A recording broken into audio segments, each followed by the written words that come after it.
back from the bookstore, guys. Let's talk about every book that I got. I'm so excited. As always, you know. The first book we'll talk about is called Love Theoretically, and OMG. I needed like some sort of romance like book because I have a lot of a certain genre, and I was like, if I just keep only reading this one genre, I might stop reading. So I needed something that's like, you know, different from everything else. One thing I love about this book is like the main character kind of has like a double life. I can relate to that because I have like my full-time job, and then I also have YouTube that I do as a hobby. It's not like I have a double life, but I don't know, it just felt very relatable. By day, she's an adjunct professor, toiling away at grading labs and teaching thermodynamics in the hopes of landing tenure, which is so funny because like I'm a teacher, so my day job is like teaching, but then I go home and then I'm like, you know, I have my hobbies, and tenure is a real thing. Elsie makes up for her non-existent paycheck. Oh my god, that's tea, but like accurate. Makes up for her non-existent paycheck by offering her services as a fake girlfriend. What? Tapping into her expertly honed people-pleasing skills to embody whichever version of herself the client needs. I don't know why I feel like this is me. Not that like, okay, I'm gonna stop talking. Let me just keep.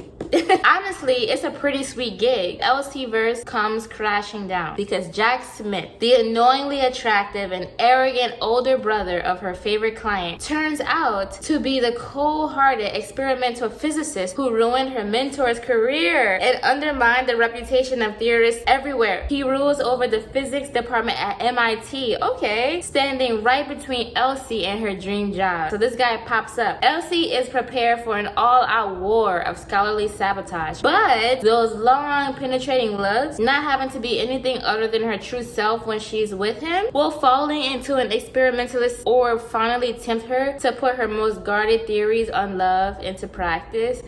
I love that. It just seems like something spicy is cooking in the kitchen. I love that she's a teacher. I love that she has a double life. Like, I'm so interested in this book. I can't wait to see what happens. Also, the cover is very spicy, so can't leave this lying around. Oh my god. The next book I got is called Caravel. I'm not gonna lie, for the longest time, every time I saw this book in Barnes & Noble, I thought it was like Carnival, but it's not. Caravel. First of all, this cover is so cute, it's very pretty, and it feels nice. But this book, I was immediately captured. I believe this is a series. It says, Scarlet Dragna has never left the tiny island where she and her sister Taylor live with their powerful and cruel father.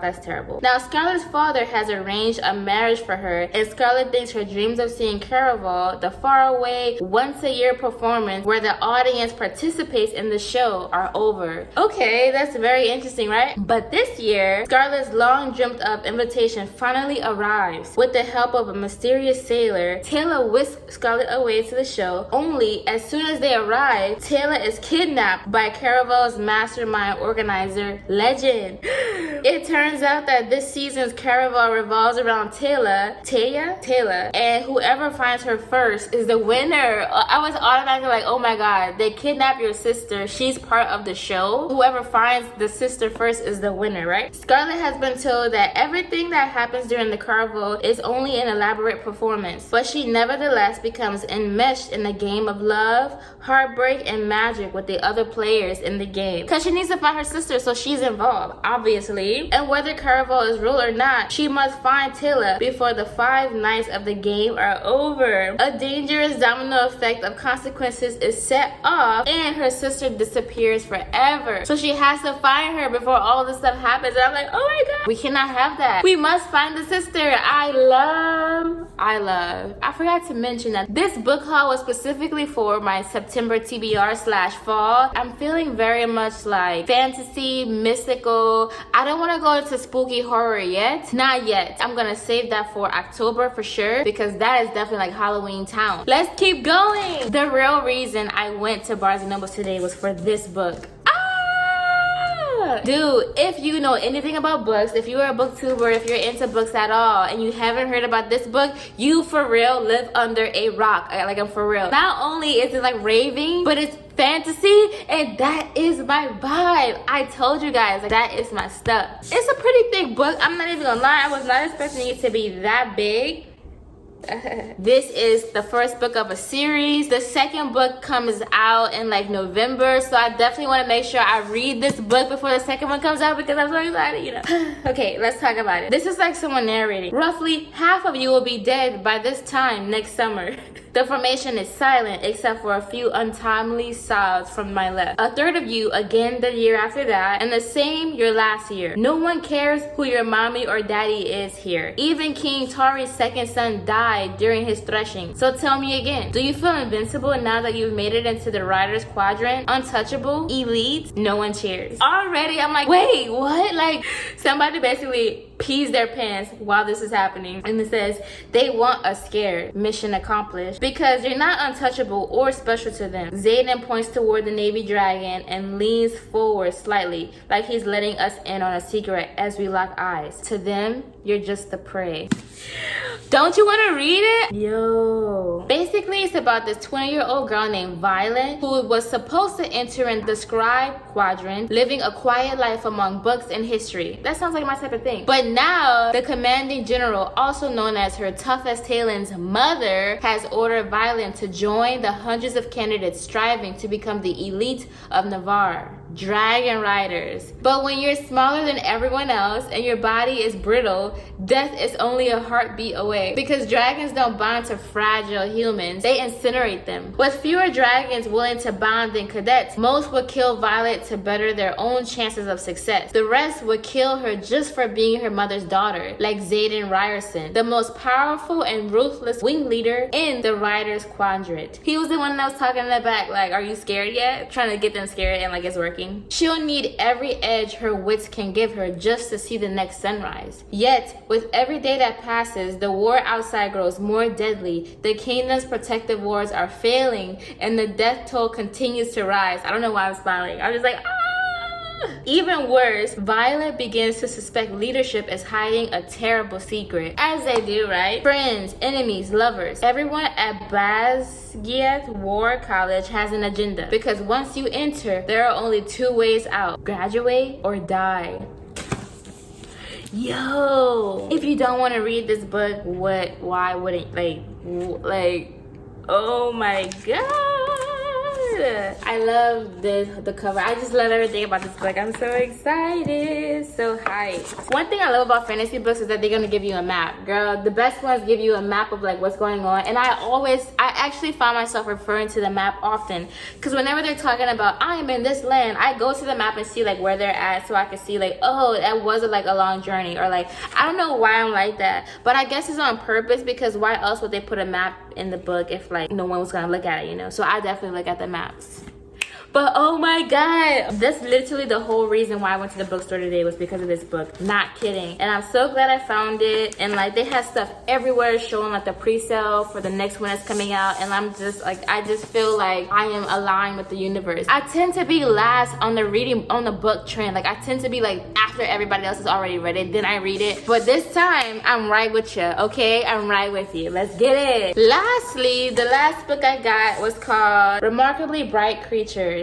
I've heard about this book in another booktuber's book review. I think her name is Kalila. Love her. She's like the first booktuber that I really started watching. One thing I love is that like it's so different, right? Because I was trying to get different kind of books, like Caraval and Fourth Wing are like both kind of fantasy, you know, and this one's romance, and so I wanted to get something that's just like not romantic, not fantasy, or a series. Like both of these books are series, and I'm currently reading another series. And oh my god, this is a whole side note, but whenever I first started really reading, I will only read series. Like I would look all through libraries, all through bookstores, and I was only seeking out fantasy series. But then after a while I stopped finding them, and now all of a sudden they're back out. But I think it's because I was like younger, so I was looking for like children's fantasy books, which aren't that many. Like, you know, Harry Potter was something that I read, and once I read that, I wanted to just keep reading like those kind of books. Anyway, long story short, I used to only read series, which is crazy that I'm currently reading a series, which I'll show you in a second. I am gonna read The Fourth Wing, which is a series, and I'm gonna read Caraval, which is also a series. And I just love that. It's like a full circle. My dreams are coming true. But anyway, back on track. So I wanted something that was not a fantasy series or a romantic novel. So this is just like a fiction novel. And I haven't I don't know. I get so excited about this stuff. I can't even talk. I just love reading so much. But anyway, this book is basically about a woman and an octopus. What? Exactly. Now you're hooked, right? Well, maybe not. I don't know. So let me tell you what it says. After Tova Sullivan's husband died, she began working the night shift at the Sowell Bay Aquarium, mopping the floors and tidying up. Keeping busy has always helped her cope. Her 18-year-old son, Eric, mysteriously vanished on a boat over 30 years ago. Dang. So her husband died, her son disappeared 30 years ago at sea, basically. So she's been keeping herself busy ever since he disappeared, which is crazy. Tova becomes acquainted with Marcellus, a giant Pacific octopus living at the aquarium. Marcellus knows more than anyone can imagine, but wouldn't dream of lifting one of his 8 arms for his human captors, until he forms a remarkable friendship with Tova. I love that. Ever the detective, Marcellus deduces what happened the night Tova's son disappeared, and now Marcellus must use every trick his old invertebrate body can muster to unearth the truth for her before it's too late. Too late for what? Like what? Shelby Van Pelt's debut novel is a gentle reminder that sometimes taking a hard look at the past can help uncover a future that once felt impossible.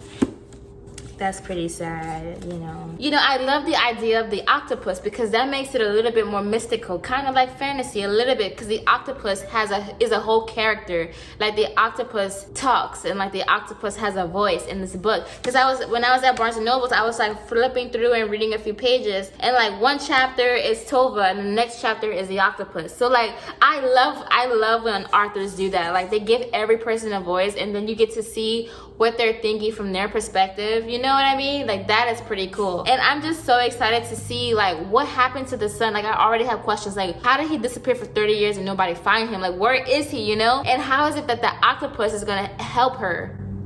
Poor her, right? No husband and your son is gone. Like, man, that just sounds awful. Yeah, I'm adding that to my TBR. I am also reading this month for September, A Court of Thorns and Roses. And oh my God, if you know, you know. So September is looking like a really good month of reading, which is why I wanted to get something like Remarkably Bright Creatures or whatever, because this is also like fantasy fiction, you know? Fantasy, mystical, fairies are at play in this book, and like these are some pretty hefty books. I'm not gonna lie. Like, will I finish them? I don't know. How many will I finish? What are the reviews are gonna be? Stay tuned to the end of this month to get a September wrap up of all of these amazing books that I have at my disposal. I feel so rich with knowledge and just so incredible that I have awesome books that are gonna be sitting on my bookshelf waiting to be read. Like I feel so blessed. Anyway, thank you guys so much for tuning in to this book shopping vlog / September TBR video. I hope you found this to be enjoyable. And if you have read any of these books, please leave a comment below, but no spoilers. Tell me what you think. Tell me your thoughts. And if there are any more books that I should add to my fall TBR, because that's what's coming next, leave that below as well. I find most of my books from recommendations of other people. So leave it below and I'll definitely check it out. Thank you guys so much for tuning in. And by the way, I'm Jerrilyn. I haven't said that at all this video yet, but my name is Jerrilyn. See you guys in the next video next week. Bye.